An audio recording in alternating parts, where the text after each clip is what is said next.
Hi everyone, I'm Carrie, Hi, I'm Natsu. and today we are joined by Samantha, who completed her PhD at the University of Oxford and is now working at the University of Bath. Samantha, could you introduce yourself a little bit to us? Hi, my name's Dr. Samantha Curle. I'm an assistant professor at the moment at the University of Bath, based in the Department of Education. I teach on the MA TESOL program, so subjects related to applied linguistics, and I also teach on the Masters in Research Methods, focusing on advanced quantitative methods. So that's what I do nowadays. Thank you. Could you tell us a little bit more about your PhD research? So I actually completed my data collection in Japan. I focused on the use of English medium of instruction in Japanese universities. And what I did was I had 3 universities in Tokyo and 3 in Kyoto. And I distributed a questionnaire and did some followed up interviews, measuring attitudes of the lecturers as well as the students towards the use of English to teach and learn subjects in university. So that was pretty much the topic of the DPhil. Why did you choose Japan for your research? So it's quite an interesting story. So I actually completed my undergraduate studies in Hong Kong. And as you may know, English medium of instruction has been researched in quite a lot of depth in that context. And so I was looking for a context possibly where English medium of instruction hadn't been as well researched. And so it was more of a professional connection. And at that time that I started the PhD, the Japanese Education Ministry had actually just changed the policy, and they'd expanded the policy to implement English medium of instruction in more universities in Japan. So this policy change was the biggest influencer, really. But I do have a personal connection to Japan. My best friend of more than 15 years is Japanese, lives in Tokyo, and I'm godmother to her sons. And so it's actually quite a personal issue. My godsons will actually be going to university in Japan and studying through English. And they are learning English to communicate with me, but definitely not at a level where they'll be able to learn science or mathematics through English at university level. So it does affect me on a personal level. And so I hope through continuing the research in Japan, I could actually not only help Japanese professors and students, but also my godsons. And then in terms of the specific topic of looking at attitudes towards EMI, why did you choose to pursue this avenue of research? I think like most PhD students, you're just sort of fumbling around, kind of wondering, what am I going to do? And so I just started reading in the area and noticed that at that time, not much research had been conducted. And so it was more sort of an exploratory study to see what people thought about it, first of all, to see how do you feel about this? This is the policy and this is something that you're in a way forced to be doing, sort of top-down policy, and how does that affect your teaching? How does that affect your learning? And so, yeah, that was why I focused particularly on that topic. And you also developed a large-scale questionnaire and then distributed it. Could you walk us through that process of developing the questionnaire? Well, how long do we have? So yeah, that was an interesting decision that I made. So yeah, I think I wasn't really satisfied with the research instruments that I found in the literature, and so decided to embark on this journey of developing a research instrument. And I think it wasn't only about the research instrument development, but also the process of doing that. I think I was very interested in the statistical element of validation. And so, so I did the study in 3 phases. And so in the first phase, I interviewed sort of had open-ended questions to 40 professors and 40 students, and then thematically and systematically analyzed the interviews and found the themes and sort of what the issues were they were discussing. And from those responses, I drew up the items for the questionnaire. And that was a very long questionnaire. There were about 100 items. Yeah, poor participant. A long questionnaire. But I was following David DeVue's work on questionnaire validation. And so the idea was first to develop a very long instrument and from there conduct the pilot study and then cut the number of items depending on the results of exploratory factor analysis, etc.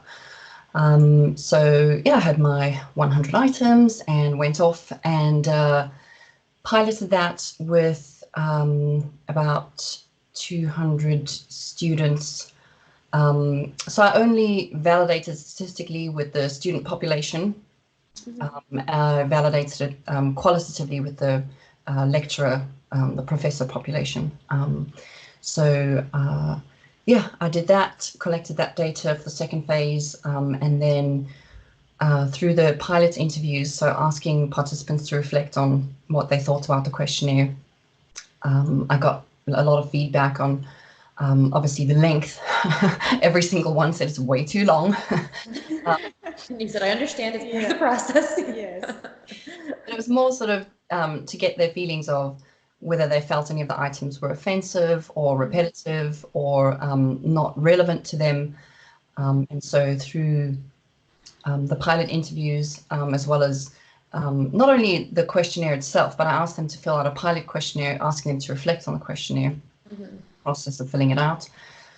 And so from that data, I was able to cut the questionnaire down to 50 items, which is still quite long. You cut it completely in half between pilot and like round 1 and round 2. Yeah, Did you it happened that translate the questionnaire into Japanese? Yeah, so I had a professional translator who translated, so I drew up the questionnaire in English and then that was professionally translated to Japanese. And then after the pilot study, when I had the 50 items, that was double checked by the translator to make sure that the meaning was still correct, because I changed some of the words in the items and things like that. And so, yeah, she was brilliant and worked with me throughout the PhD. And yeah, so then I got down to 51 items, I think it is.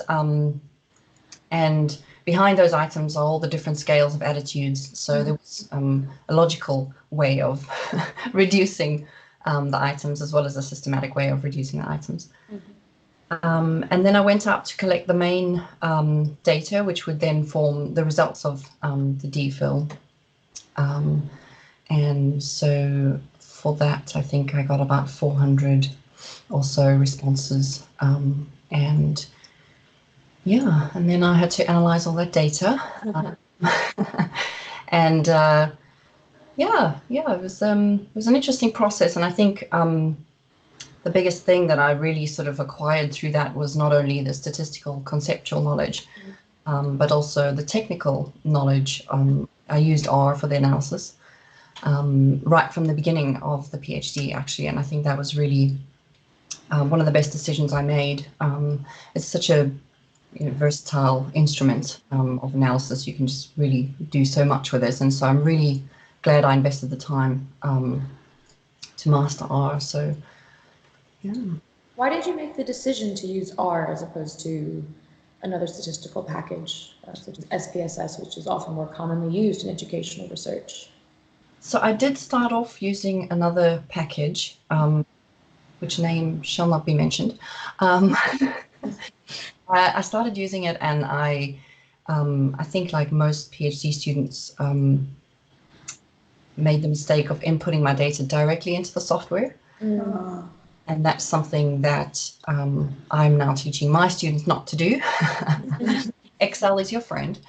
And so I started inputting the data into the software, and basically the software froze and I lost my data. Oh. So that was quite heartbreaking. I did explore avenues of, contacting people, from the software company, as well as, avenues through our IT department and like help somebody, but nobody could solve my problem, and nobody really knew how to Oh gosh. Wow. get my data back. And so that really stung me, and I sort of woke up and so started looking around for other platforms to do my analysis, and then sort of realized that R is very flexible in that you can input any sort of CSV, into it. I mean, at that point, the beginning of the PhD, you're still very much learning about data analysis and software, and what should I do, what should I choose, and I think you just sort of find what works for you, and so I found my groove, and R was in my groove. Great. And do you have any tips for PhD students yes. who want to perhaps start learning how to use R?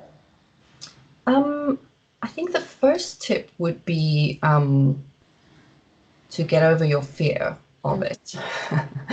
I think that's not easy. It is quite intimidating. Learning code, learning how to code. It can be quite intimidating if you've never done it before. But it is something that I recommend people explore. And YouTube was my best friend throughout my PhD.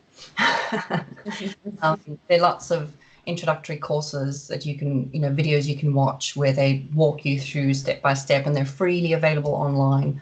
And through the R website itself, there are lots of tips and tricks. And if you literally Google an error message, somebody somewhere in the world has hit the same error message, and they've got lots of advice. And there are lots of platforms that you can sign up to. So I'm signed up to the structural equation online network. I use the structural equation model to analyze my data. And it's a really friendly environment with academics all over the world. And you literally drop an email and it goes out to the world, and somebody will respond. Not always with useful advice, but at least it's a response. To start. Yeah. But everyone's super friendly and very supportive. So there are resources out there if you're struggling. But I think the first step is to take the first step, and just watch a YouTube video, open the software, click around, explore it. Don't put yourself under a lot of pressure to know immediately how to run a structured equation model. You need to sort of take baby steps. And yeah, once you've gotten over your fear, reach out. That would be my second piece of advice. Reach out for help. I've had people emailing me, contacting me on ResearchGates, which is not something I recommend. But people just asking me for advice, and sometimes it's statistical conceptual knowledge, but also how do I learn R, where do I learn R, and so I'll just drop a couple of links. So just reach out to people, and people are very friendly and very helpful. I certainly am. Do you have any statistical knowledge before conducting R or starting learning R? So for both of my master's degrees, the first one was a systematic review, and the second was a qualitative study, actually, entirely qualitative.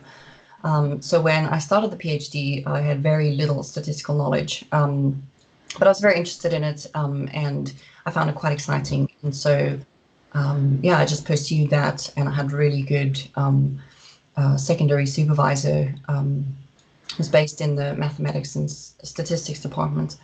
And he was very supportive in walking me through the steps, steps along the way. So that was really, really valuable.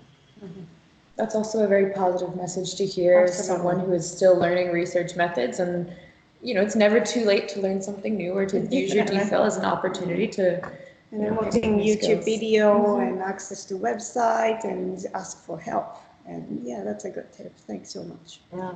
Good. All right. Well, thank you so much. Is there anything else you'd like to tell our audience, members of the GE and EMI network, before we say goodbye? I mean, just keep going, do good work. Great. Well, thank you so much, Samantha. Thank you very much. Bye. Bye.